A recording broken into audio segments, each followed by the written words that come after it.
Nunca olvidaré ese día. Han pasado muchos años desde lo que ocurrió en octubre de 1943, pero cada vez que cierro los ojos, aún puedo sentir la electricidad en el aire, el olor metálico del acero quemado y los gritos de mis compañeros retumbando en mis oídos. Fui parte de algo que nadie debería haber presenciado, algo que jamás debió haberse intentado. Mi nombre es irrelevante, lo que importa es lo que sucedió a bordo del USS Eldridge. A veces me pregunto si todo fue real o si fue el producto de alguna pesadilla maldita que no logro olvidar, pero sé que no puedo engañarme a mí mismo. Estuve allí. Vi lo que ocurrió. Nos habían dicho que participaríamos en un proyecto especial, uno que podría cambiar el curso de la guerra. No nos dieron muchos detalles, solo que estaban probando algo con el barco, algo que podría hacerlo invisible al radar enemigo. En ese entonces, a ninguno de nosotros nos importaba demasiado el cómo. Solo queríamos hacer nuestra parte para ayudar a nuestros compañeros que estaban luchando en el frente.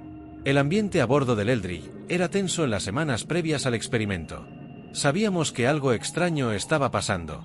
Hombres de bata blanca y gafas gruesas caminaban por el barco con diagramas complicados que ninguno de nosotros entendía. Colocaron una serie de enormes generadores a bordo, junto con equipos que nunca habíamos visto antes. Nos dijeron que no nos preocupáramos, que era tecnología avanzada.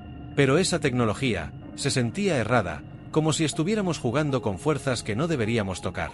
Una noche, mientras me encontraba en la cubierta, charlando con otro marinero llamado Tom sobre nuestras familias y lo que haríamos cuando terminara la guerra, él me preguntó si creía en lo que decían los oficiales.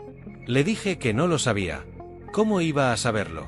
Ni siquiera entendía lo que hacían esos científicos a bordo. No es normal, dijo Tom mientras miraba las luces de Filadelfia en la distancia. Este barco, algo no está bien con este barco. Me reí, intentando ocultar mi propia ansiedad, pero en el fondo sabía que tenía razón. El 28 de octubre de 1943 comenzó como cualquier otro día, pero el ambiente a bordo estaba cargado. Los generadores habían sido probados varias veces durante la semana, pero ese día era diferente. Sabíamos que algo grande estaba por ocurrir. A las 9 de la mañana, nos dieron la orden de tomar posiciones. Yo estaba en la sala de máquinas. Mi trabajo era simple: mantener el equipo funcionando, asegurarme de que todo siguiera el plan. La tensión en el aire era palpable.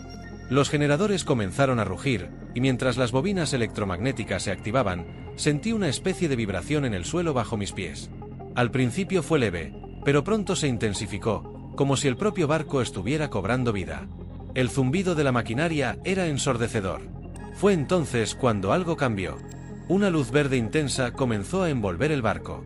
Al principio pensé que era una simple reacción de las máquinas, pero en cuestión de segundos todo el mundo estaba enloqueciendo. La gente gritaba, algunos de mis compañeros cayeron al suelo agarrándose la cabeza, como si algo estuviera aplastando sus cráneos desde adentro. La sala de máquinas se llenó de un calor insoportable, y lo siguiente que recuerdo fue un destello cegador que me dejó desorientado. Todo se volvió borroso. Cuando recuperé algo de conciencia, estaba en medio de la cubierta. No sé cómo llegué allí desde la sala de máquinas, pero lo más aterrador fue que el puerto de Filadelfia había desaparecido. No había rastro de las costas, ni del cielo gris que conocíamos. Estábamos en algún lugar completamente diferente. Una neblina densa lo cubría todo, pero no era una niebla natural, era más como una especie de campo energético, una barrera que no podíamos atravesar. Miré a mi alrededor, buscando a Tom y a los demás, pero lo que vi me dejó paralizado.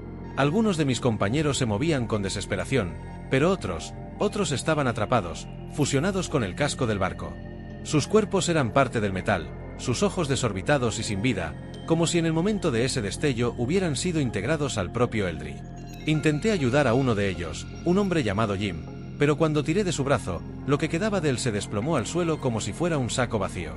Grité por ayuda, pero mis palabras eran absorbidas por esa niebla extraña. Todo el sonido parecía amortiguado, como si el mundo a nuestro alrededor estuviera distorsionado. Podía escuchar vagamente a los científicos gritando órdenes, pero era como si estuvieran a millas de distancia. El aire era irrespirable, denso, cargado de electricidad. Y entonces sucedió lo imposible. El barco tembló de nuevo, y de repente, la neblina comenzó a desvanecerse. El USS Eldridge reapareció en lo que parecía ser una bahía diferente. Más tarde supimos que habíamos sido transportados brevemente a Norfolk, Virginia, a cientos de millas de distancia de donde habíamos partido. No podía entenderlo entonces, y hasta el día de hoy sigo sin comprenderlo del todo. Tan pronto como regresamos a Filadelfia, todo se volvió un caos. Médicos y oficiales corrieron al barco, gritando órdenes que nadie podía seguir. A muchos de nosotros nos sacaron del Eldridge a la fuerza, mientras otros se quedaron atrás, ya muertos o peor. Recuerdo haber estado tirado en una camilla, incapaz de moverme, observando cómo los científicos discutían entre ellos. Uno de ellos, un hombre alto con el cabello desordenado, repetía una y otra vez que el experimento fue un éxito. No podía creer lo que escuchaba. ¿Éxito? Mis compañeros habían muerto, sus cuerpos habían sido destrozados, y a otros ni siquiera podíamos encontrarlos. ¿Cómo podía ser eso un éxito? En los días que siguieron, aquellos de nosotros que sobrevivimos fuimos interrogados. Nos hicieron firmar papeles, nos dijeron que no debíamos hablar de lo que habíamos visto, que todo estaba clasificado. No se nos permitía ni siquiera hablar entre nosotros. Aquellos que intentaron contar la verdad, desaparecieron. Carl, uno de los ingenieros del barco, comenzó a hablar demasiado, mencionando que el barco no solo había sido teletransportado, sino que también había viajado en el tiempo. Lo siguiente que supe fue que lo habían ingresado a un hospital psiquiátrico. Nunca lo volví a ver. Después del experimento, mi vida cambió para siempre. No solo por lo que vi, sino por lo que sentí. Durante semanas después de aquello, sufrí de alucinaciones, pesadillas donde revivía una y otra vez ese momento en que el barco desapareció. En algunos sueños, yo mismo estaba fusionado con el casco del Eldridge, atrapado entre el metal frío y el terror de ser consciente pero inmóvil.